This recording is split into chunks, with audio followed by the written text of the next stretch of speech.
ako nagsabi, ako may crush doon. Yung bata pa lang kami nung kasama ko na yun.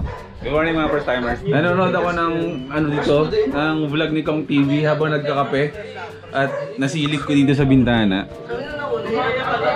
si Kuya na parang may nagtitinda na naman ng isda dito sa amin. So sisilipin natin at baka meron tayong magustuhan at bibili tayo. Hindi lockdown today. Nakakalabas tayo. Nay, mayroon nay. May isda. Ah, hindi. Delivery. May makeup sa wala, okay lang naman eh. Ano pa kaya si ate pag naka-makeup yan? 1 million subscribers yan agad. Ano yan te? Yung ano? Kimchi. Yung kimchi? Oh. Bagong laba yan. Bagong laba yung kimchi? Lahat yan bagong laba. Teka lang, nawala ako dun. Ano ibig sabihin ng bagong laba? May ginagawa ako. Ah, naglalaba ka. Okay. Akala ko, isda. Yung pala, naghahanap buhay pala si ate. Okay. Tuloy ang panonood ko muna kay Kong TV habang nagkakape. Pampaganda ng mood natin ngayong araw na to. Pinaglaban lang niya eh. Basta pinaglaban niya, karas ko siya eh. Mahalaga ang gulay sa kalusugan. Mahalaga ang gulay sa katawan. There's a red light indicator at the top to let you know that your phone is charging. Alam niyo yung solar na charger na yan? Meron ako dito niyan, hindi ko ginagamit. Ito, na pwede mo siyang dalhin kahit saan. Pumunta ka ng dagat, pumunta ka ng bundok, or pumunta ka sa mga isla o sa mga beaches na walang kuryente. Walang problema kasi makakapag-charge tayo. I mean, ako pala, hindi pala tayo. Kasi ako lang naman pala yung umaalis. Makakapag-charge tayo. Never ko pa siya nabuksan. Pero siguro mamaya, sa ibang part ng vlog na to, i-unbox natin to. Tapos susubukan natin tong smart power bank na to. Hindi ko alam kung bakit tinawag na smart power bank to. Basta ang alam ko, power bank to. Siguro ako yung smart. Smart power bank for smarts. Napilit yan. Kailangan ko nang gumalaw-galaw mga first timers kasi lalabas ako. Makikipag-meet up ulit ako sa Daro iPhone seller. Mag-uusap lang kami tapos meron akong pipick upin sa kanila. May kukunin lang ako na earphones ng iPhone. Yun lang ang ganap natin today. At kung ano-ano pang pwedeng dumating ngayong araw na. Pero syempre bago tayo umalis ay sasabayin ko muna yung nanay ko tsaka yung kapatid ko tsaka si Hannah sa lunch. Para at least diba, paminsan-minsan magkasabay-sabay din kaming kumain. Total hindi pa naman ako busy. Nagpiprepare ako after kumain, maliligo ako, tapos ilalabas ko pa yung sasakyan. Napakadaming ritual bago lumabas dito sa bahay na to. Kaya yan, samahan niyo ulit ako ngayong araw na to. Raw vlog, kung anong pwede mangyari today, yun ang i-vlog natin. Kain na! Anong lunch natin, Nay? Ang sarap naman nito. Karne nito, Nay? Yan yung sa inihaw na natira eh. Ang sarap nito ah. Itong ulam namin, pritong karne, pritong galunggong. Friday ba ngayon, Nay? Hindi, Friday ba ngayon? Munggo. Ah, hindi Friday ngayon, pero ito ulam namin. Munggo, galunggong, tsaka pritong karne ng baboy. So, kakain muna kami tapos labas na tayo.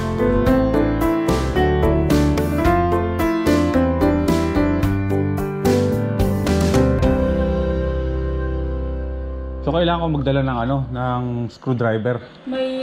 Sige, magdala ng screwdriver kasi tanda ko may plais ako dun. Sa pagbukas mo ng ilalim ng lababo, sa ilalim ng kalan hindi sa lababo, andun yung mga plais. Sa gilid lang yun. Pero wala akong screwdriver. Yung pinag-uusapan namin ay yung para yung bukas, sa lakad ko bukas. Kasi dito, may mga karton kami dito na hiningi sa mga tindahan dito sa labas namin kasi kailangan pumunta bukas ng maaga sa Valenzuela kasi meron kaming apartment na inuupahan doon. Kakailanganin ko to bukas para paghakutan ng mga gamit. Yan yung lakad natin para bukas.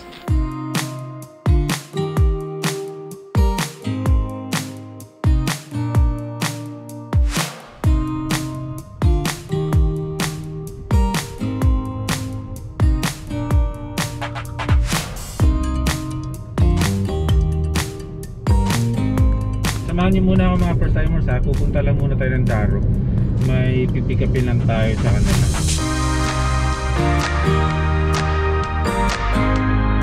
Wala na pala akong gas. Mag-gas muna tayo.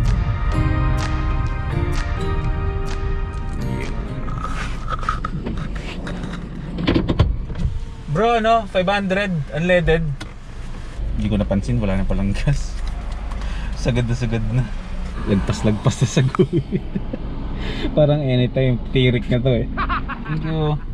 Hindi ko pa na-text yung Daro, pero siguro pagdating ko na lang dun sa 7-Eleven, doon na lang ako mag-text na nandun na ako. Mamaya mga first timers, mayroon akong i-explain sa inyo about kay Eliza. Kasi gumawa na kami ng isang page para suportahan si Eliza. So sa ending ng vlog na to, saka ko siya i-explain para at least maging malinaw sa inyo.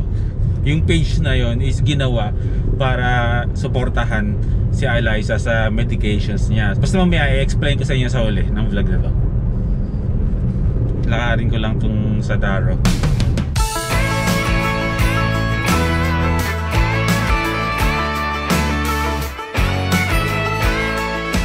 Hindi ko talaga maintindihan kung bakit nagbukas yung mga mall.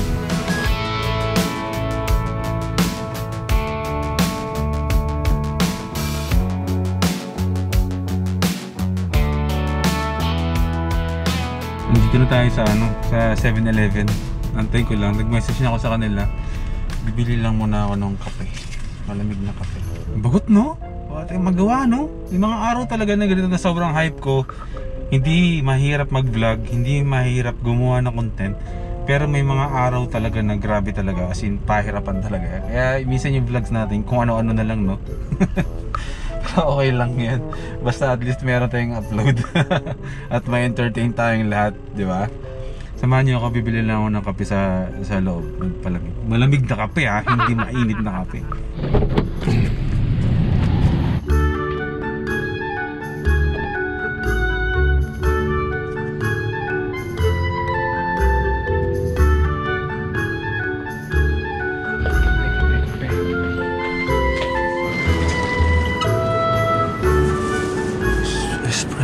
Black coffee. Ito, para kay Eliza to. Bilan natin sa Eliza na. Iabot ko na lang pag may time. Coffee. Blend. Ay, sige po. Ah, sige. Thank you. Thank you. Anong balita? Ay, okay naman. Dito na tayo para maraming nakasil ka to. Okay lang ko bang i-testing to? O, goods na yan. Hindi ko, idala kong phone, walang ano eh. Ikaw, okay naman. Okay naman yan. Sige, okay lang. No, wag ko nang buksan. Sa bahay na lang. Kami ayan, box natin pagdating sa bahay. Nung isang araw, pinag-uusapan na namin sa Instagram yung iPad. Sabi ko parang hindi ko trip, tapos ngayon meron ako. Kamusta ang ano natin? Ayos naman? Okay naman. Mas malakas compared. Mas malakas na. Lahat ng mga basta. Alam niyo na yan? June 20. June 20 ang bunutan na kung sino ang mananalo. Sige po. Oo. Ingat ka lahat. Sige. Ingat kayo, ingat.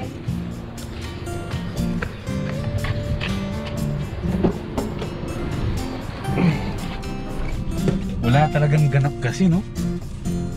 Sobrang nakakabagot talaga.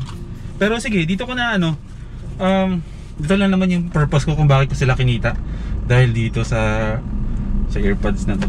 Dito ko na siguro i-explain din yung tungkol kay Eliza para at least magpapalamig-lamig lang muna ako dito sa loob ng kotse. Mamaya-maya na ako uwi.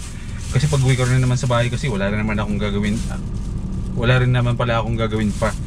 Tsaka sa sobrang init din, sobrang nakakapagod. Kaya tambay-tambay na lang muna ako dito sa labas. Sa labas ha, pero hindi sa labas ng kotse, dito lang sa loob ng kotse. Habang nagkakape ako at ina-explain ko sa inyo kung ano yung ginawa namin na project. Parang for a cause for Eliza, kung naaalala nyo. Siyempre kilala nyo si Eliza, di ba? Bumili nga ako ng kape dito para sa kanya. Ihatid ko siguro mamaya sa kanya kasi love na love niya yung kape. Ganito. May ginawa kami mga first timers na na isang page para kay Eliza. Kumbaga parang support natin para sa kanya sa weekly medication niya. Kasi ang medication kasi ni Eliza, mga first timers, is hindi lang isang beses sa isang linggo, dalawang beses siyang pupunta ng clinic para magpapalit ng dugo. So nag-spend siya ng halos 5 hours a day. Kumbaga yung session niya is umabot ng parang 5 oras yata sa isang araw, so twice yun. So nag-usap-usap kami mga kaibigan ko, tapos yung mga kaibigan ni Eliza, para yung mga close friends niya, na gumawa kami na isang page para to support Eliza's medication. So ang mangyayari, yung kasama ko kasi doon na admin sa page na yun is nagnenegosyo din siya. Tapos ang negosyo niya is mga cosmetics, di ba? Yung mga para mga makeup, mga pambabae. So pag bumili kayo ng mga products na yun, yung 50% ng kita doon, mga first timers, sa bawat binibili nyo is mapupunta kay Eliza. Yun yung may tutulong niya. And soon nagpaplano din ako na i-produce ko na yung business ko ulit. Kumbaga dati kasi nagnenegosyo ako, ngayon pinagpaplanuhan ko na ibalik ko siya, and then maglalagay din ako ng product ko doon, kumbaga for Eliza. Kumbaga hindi lang 50% ang pwedeng kitain. Kumbaga syempre hindi naman iba sa akin si Eliza, parang kapatid ko na, kuya niya ako. Magbibigay ako ng product ko doon para sa page na yon, na yung proceeds nun, yung kikitain nun is para talaga to support Eliza. Kaya yun yung mga project ngayon natin na makabuluhan talaga, is yun talaga, tututukan natin sa Eliza na matulungan natin. Kaya may mga ginito ang puso dyan. Alam ko majority sa atin dito mga first timers ay mga lalaki, pero sana supportahan natin si Eliza, mga first timers. May mga kapatid din kayo, mga babae, di ba? May mga mami kayo, bilan nyo sila ng lipstick, bilan nyo sila ng makeup, di ba? Kumbaga tulong na lang natin. Ako, tutulong talaga ako para kay Eliza. Marami tumutulong at marami nagmamahal kay Eliza, kaya andito kami para supportahan siya, no? Kaya i-follow niyo yung page nito, mga first timers, at dito sa page na to makikita niyo yung lahat ng mga updates, kung ano yung mga binibenta, at kung paano tayo makaka-support sa kanya, at kung pwede i-reshare niyo itong page nito sa mga timelines niyo, para at least mas maraming makakita, mas maraming magre-reshare nung parang cost na to for Eliza, mas maraming posibleng tumulong para sa kanya. Okay mga first timers, ha? Tulungan natin si Eliza, mga first timers, ha? Yung simpleng pag-reshare ng page sa mga Facebook ninyo is malaking tulong talaga yun. Malaking tulong na. Kaya inaasahan ko na sana i-repost ninyo, i-reshare ninyo yung page. Kung ano mang nakapost doon sa page na yun, i-kalat nyo sa mga Facebook timelines ninyo. Okay?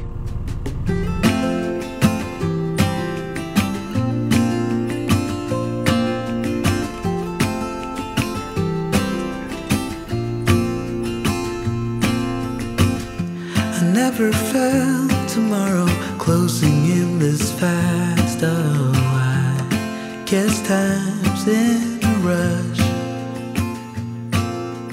Leaves are falling down, but at least they grow back. Iniisip ko kasi kung McDo ang iuwi ko kay Hana or pizza eh, parang gusto niya ng pizza. Order pa po? Apo. Ano po, hindi na available pizza namin. Ay, wala na? Opo. Ah, Hindi, sayang. wala nang deliver kami. Oh, sige. Okay. Thank you. Yeah! Eh, McDo na lang talaga. Now I know what it means to grow old. Yeah, now I know. Parang bukas yung yellow ka. Time I got, it is just enough to get. Ay, napaka-boring ng life. Gusto ko na talagang bumiyahe. Pero syempre, hindi pa natin magagawa sa ngayon yan. Kaya, okay lang. Tiis-tiis pa. No mask, no quarantine pass, no entry. Okay. Meron tayo dito yan. Oh, natapon yung kape ko. Ano ba yan? Maclean! Manda ka pa? Boy ka pa?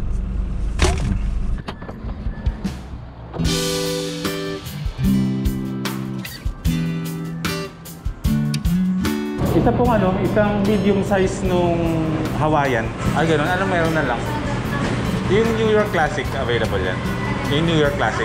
O, yan na lang. Yeah. Thank you. Thank you. Maki daw.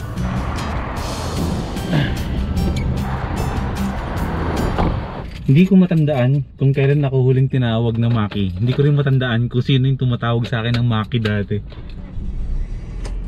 Maki. Uwi na tayo mga first timers. Wala naman na tayong ganap eh. Ang magandang ganap lang dito is matutuwa si Hana kasi pag uwi ko, dala ko yung request niya na pizza. Tapos pag uwi natin, mag-unboxing tayo. What it means to grow old. Like yung 7-Eleven may social distancing Very good. The time I've got, it is just enough to get by. Yeah, it is just enough to get by. Meron kang pasalubong sa'yo. Wow. Tadaan! Thanks. Gabi na mga first timers. 8:18 PM na. At kasalukuyang itong oras na to mismo ay natapos ko na yung editing ko at dudugtungan ko na lang nito. Okay, bago ako magpaalam sa vlog natin today at habang may ina-explain ako kung anong ganap natin bukas, i-unbox natin itong smart power bank na to. Nanggaling sa ibang bansa na pinadala sa akin ng isa sa mga subscribers ko. So, bukas mga first timers ay tawag dito, pupunta ako ng Valenzuela maaga kasi meron kasi kaming apartment dun, diba? So, 3 months nang hindi siya na natitirahan dun. So, nag-decide na kami na i-give up na at hakutin na yung mga gamit namin dun at iuwi na dito sa Malolos. At hanggang ngayon, naghahanap ako ng pwedeng ma-rent na van. So, sobrang hirap kumuha. So, nag-decide na lang ako na yung kotse ko na lang gamitin ko. Yung mga kahon kanina nakita nyo dun, is yun yung paglalagay lang ng mga abubot, yung mga pinggan, mugs, at kung ano-ano pa. Dun na yung kakarga. Tapos the rest, bahala na kung paano ko isisiksik. Pero hindi yun lahat mahahakot. So, saka na. Diba? Maiiwan lang naman dun, pero babalikan ko. Yun ang ganap tayo bukas. So, ayan. Ano bang meron dito? Ano bang special dito? Power bank. Dito yung solar panel. Tapos, may ipitan dito. Siguro nilalagay sa to dito or sa likod siguro ng backpack para habang sira na. Ay, hindi. Nasira. Para ikabit sa likod ng backpack. USB. Dito ilalagay yung USB para papunta sa mga phones. And ano pa meron dito? Hawakan. Saan ba kinakabit to? Dito. Ayan. Tapos sabit mo sa backpack mo, merong kasamang compass at USB cable. So yun lang yung laman niya. So ayan. Magkita-kita tayo bukas mga first timers kasi kailangan ko matulog ng maaga at maaga rin ako gigising. So bukas maganda ang ganap natin at meron akong surprise guest. Ay, hindi ko na pala kailangan surprise. May mga kasama ako bukas sa vlog natin. Walang iba kundi si John Nguero. Expect nyo na yan, isang makulit at masayang vlog na naman dahil kasama ko na naman yung kababata ko, yung mga kahunista dyan. Magsasama ulit yung mga first timers at kahunista bukas. So yun mga first timers, bye-bye na. Good night sa inyo lahat. Magpahinga kayo ng maayos. Okay? Life is good. Magkita ulit tayo bukas sa susunod na vlog.